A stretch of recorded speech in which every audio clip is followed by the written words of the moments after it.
Aaniin here, and welcome to the update video on my traditional Anishinaabe Semaa growing journey, or as many people know it, tobacco. Behind me here are the 12 plants which are the results of my long and ambitious Semaa growing journey thus far. A quick follow-up for those who are just joining us. Early this winter, during our winter ceremonies, a gentleman at my traditional Anishinaabe ceremonial lodge had brought with him a number of seeds for tobacco plants. And he was handing out the tobacco that he had grown as well as the seeds for those tobacco plants. I thought maybe if I brought some seeds home, I could gift them to a friend who grows, or maybe just some family or other lodge members that live nearby. I really had no idea that behind me here would be the result of anything. But boy, has this been a really rewarding and empowering journey. I've learned a number of values. I've learned the value of patience, for one, because to bring life into this world, to start from a seed, to start from nothing, and to nurture something takes time. And so, you know, this journey started on April 1st. We're a few months into this, and I haven't even gotten to see any of the tobacco or any of the product that will come of this journey.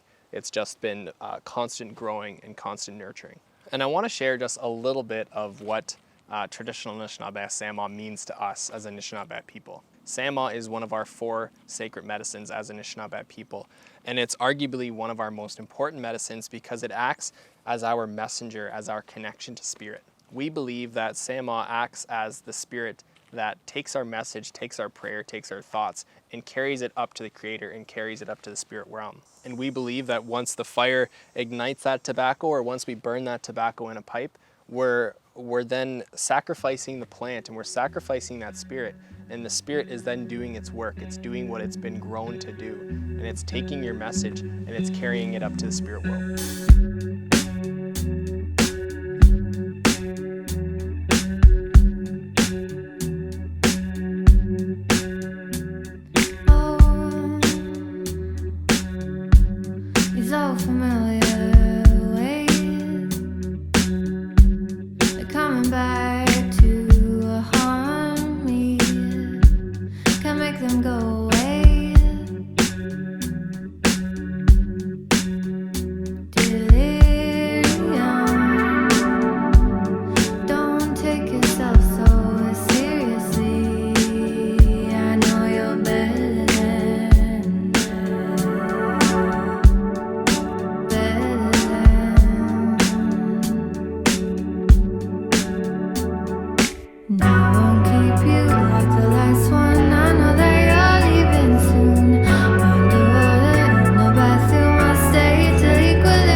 So let's talk a little bit about the garden.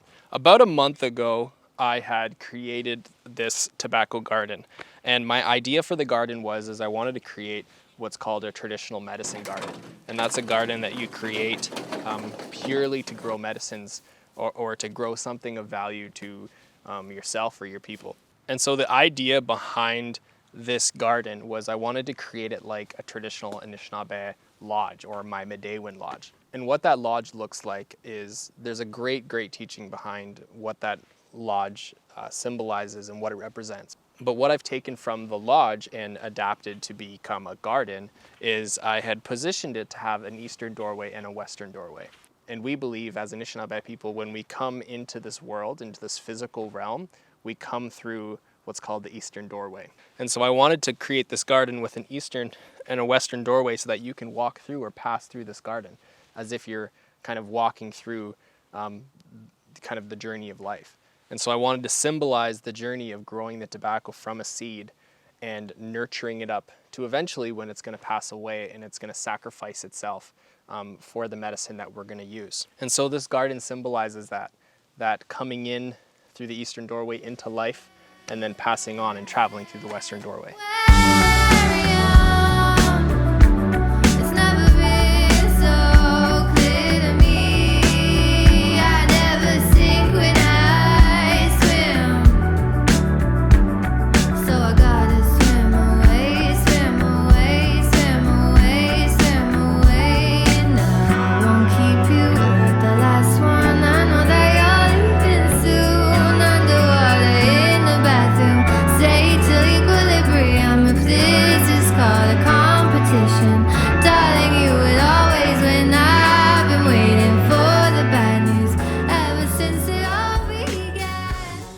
my super ambitious goal at the beginning was to grow enough seedlings that I could distribute to my viewers or my friends or my family so that they may grow some tobacco in their own garden.